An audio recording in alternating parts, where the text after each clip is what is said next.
आज जो मैं आपको बताने जा रहा हूँ वो आपके एनिमे देखने का नजरिया पूरी तरीके से बदल सकता है। एक जैपनीज मैन ने 1988 से 1989 तक 4 इनोसेंट बच्चों का मर्डर करा और मीडिया ने कहा कि ये एनिमे की वजह से हुआ। उसका नाम था त्सुतोमो मियाजाकी और मीडिया ने उसे नाम दिया ओटाकू किलर। ये वो केस था जिसने जापान को शॉक कर दिया और सोचने पे मजबूर कर दिया, क्या एनिमे लोगों को मॉन्स्टर बना रहा है। लेकिन असली स्टोरी मीडिया ने जो दिखाई उससे भी ज्यादा डार्क और डिस्टर्बिंग है। इस वीडियो के एंड तक आप समझोगे कि इस केस ने एनिमे कल्चर को हमेशा के लिए कैसे बदल दिया। और सच जितना सिंपल लगता है उतना होता नहीं है। अगस्त 21 1962 इत्सुकाइची टोक्यो मियाजाकी का जन्म होता है और वो जन्म से ही बहुत ज्यादा अलग था। उसके हाथ डायरेक्ट उसकी कलाइयों से जुड़े हुए थे। इसका मतलब अपने हाथों को रोटेट नहीं कर सकता था बिना पूरा पूरा मूव किए। क्लैपिंग जैसा सिंपल काम भी उसके लिए बहुत ज्यादा कठिन था। स्कूल में उसको हर रोज बुली किया जाता था, उसका मजाक उड़ाया जाता था, ना ही उसे कोई गेम्स में इंक्लूड करते थे, ना ही उसके कोई दोस्त थे। इसी वजह से उसका एक ही स्केप था फैंटेसी वर्ल्ड। 20s में आते आते मियाजाकी कंप्लीटली सोसाइटी से कट हो जाता है।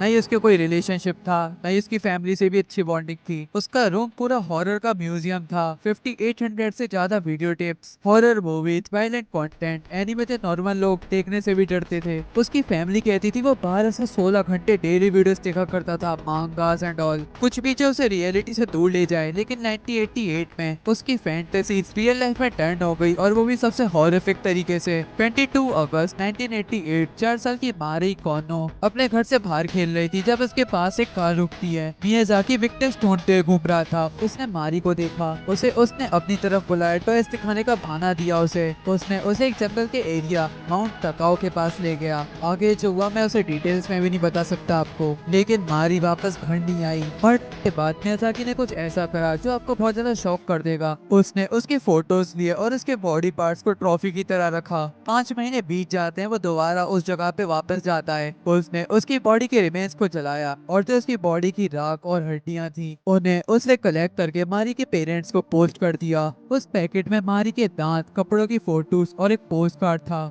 जिसमें लिखा था मारी क्रीमेटेड बोन्स इन्वेस्टिगेट प्रूफ। सोचो उन पेरेंट्स पे क्या बीती होगी। उन्हें लगता था कि उनकी बेटी अभी भी जिंदा है। 3 अक्टूबर 1988 7 साल की मसामी योशिजावा एक रूरल रोड पर चल रही होती है जब उसे मियाजाकी देख लेता है। उसने मसामी को राइड ऑफर करी और वो बेचारी मान भी लेती है और उसे भी वो उसी जगह पे लेकर जाता है जहाँ वो मारी को लेकर गया था, माउंट तकाओ के पास। मसामी का भी अंजाम वही होता है जो मारी का हुआ था। बट के बाद मियाजाकी ने फिर उसके फोटोज लिए और उसके कपड़ों को ट्रॉफीज की तरह रखे। पुलिस के पास अब 2 मिसिंग केसेस थे, दोनों छोटी बच्चियां, दोनों गायब। लेकिन अभी भी वो केस कनेक्ट नहीं हो पा रहा था। मियाजाकी बहुत ज्यादा केयरफुल था, उसने कोई भी ऐसा एविडेंस नहीं छोड़ा था जिससे वो पकड़ा जाए। मसामी की फैमिली ने हर जगह सर्च पार्टीज लगाई, पोस्टर चिपकाए, लेकिन उन्हें नहीं पता था कि अब उनकी बेटी कभी वापस नहीं आएगी। 12 दिसंबर 1988 4 साल की एरी का नाम बा अपने फ्रेंड के घर से अपने घर वापस जा रही होती है। तभी मियाजाकी उसे अप्रोच करता है। उसने एरिका को फोर्स करके अपनी कार में बैठाया था और एक नागुरी के पार्किंग लॉट में ले गया। कार के बैक सीट में उसने फोटो लेना शुरू कर दिया था। एरिका चिल्लाने की कोशिश करती है और तब मियाजाकी उसका गला दबा देता है। लेकिन यहाँ से उसका बिहेवियर और भी ज्यादा एस्केलेट हो जाता है। मर्डर के बाद एरिका की बॉडी वो अपने घर ले गया और कई दिन उसने उसकी बॉडी के साथ बहुत गलत काम करे और उसकी फोटोज भी ली। फाइनली उसने उसकी बॉडी को कट कर दिया और अलग अलग जगह उसके पार्ट्स फेंक दिए। उनमें से कुछ पार्ट्स तो कभी नहीं मिले। 6 जून 1989 5 साल की आयोको नोमोतो पार्क में खेल रही होती है जब मियाजाकी उसे ले जाता है और ये उसका सबसे हॉरिफिक क्राइम था। इस बार मियाजाकी ने हद ही पार कर दी। उसने आयोको का खून पिया और उसके बॉडी पार्ट्स खाए और फिर उसने बॉडी के साथ कार में सोते हुए रात गुजारी। ये एक्ट क्लियर करता है कि वो रियलिटी से कम्प्लीटली ब्रेक हो चुका था, हर पॉसिबल ह्यूमन लिमिट क्रॉस कर चुका था। उसने फिर से फोटोज ली, कपड़े कलेक्ट किए और बॉडी पार्ट्स को ट्रॉफीज की तरह रखा। 23 जुलाई 1989 फाइनली मियाजाकी पकड़ा गया और वो भी चांद से। एक पार्क में वो दो छोटी लड़कियों को ल्योर करने की कोशिश कर रहा था। जब उनके फादर ने देख लिया उसने चेस किया, मियाजाकी भागा और उसकी कार क्रैश कर दी। पुलिस आई और उसे अरेस्ट किया जब एक बच्चे पर अटैक करने की कोशिश कर रहा था। जब पुलिस ने उसका घर सर्च करा जो उन्होंने देखा वो एक नाइटमेयर से कम नहीं था। Thousands of video tapes, victims की फोटोग्राफ्स, बॉडी पार्ट चार्ट्स में और हर क्राइम का प्रूफ। ओवर 5000 टेप, कुछ में डेड बॉडीज के साथ बहुत ज्यादा घटिया फुटेजेस।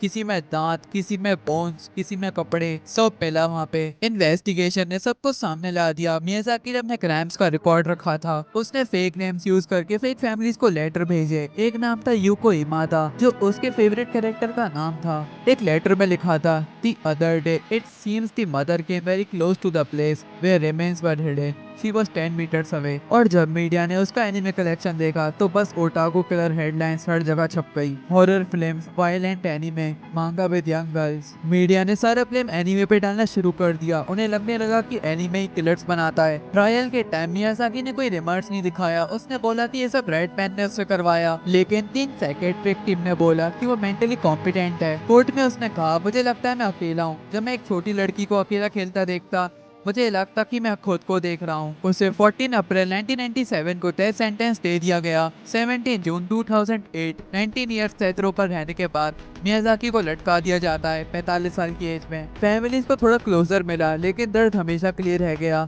एनिमे इंडस्ट्री को रिकवर करने में साल लग गए। गाइडलाइंस आई, ओटाकू कल्चर का स्टिग्मा आज तक खत्म नहीं हुआ। वेल, इस केस से हम क्या सीख सकते हैं? किसी भी तरीके का मीडिया कंजप्शन आपको किलर नहीं बनाता, लेकिन वायलेंट फैंटेसीज का फ्रेमवर्क तो दे ही सकता है। सोशल आइसोलेशन बहुत ज्यादा डेंजरस है। वार्निंग साइन हमेशा होते हैं, जैसे complete social withdrawal, obsess with violent media, no relationships. और एक बात ध्यान रखना, मेंटल हेल्थ रिसोर्सेज हमेशा अवेलेबल रहते हैं। आइसोलेशन को इग्नोर बिल्कुल भी मत करो। मे बी अगर मियाजाकी थोड़ा फ्रेंडली होता और लोगों से बात करता और ना ही उसे लोग बुली करते, तो वो ऐसा नहीं बनता। और उसके पेरेंट्स उस पर थोड़ा ध्यान देते, तो ऐसा होने के चांसेस बहुत ज्यादा कम है। तो हमें इससे क्या सीखने को मिलता है? हमें अपनी मेंटल हेल्थ और सोशल आइसोलेशन को इग्नोर करना बिल्कुल भी नहीं चाहिए। अगर आपको ये वाली वीडियो इन्फॉर्मेटिव लगी तो सब्सक्राइब करना बिल्कुल भी मत भूलना। मिलते हैं आपसे अगली वीडियो में, तब तक के लिए बाय बाय।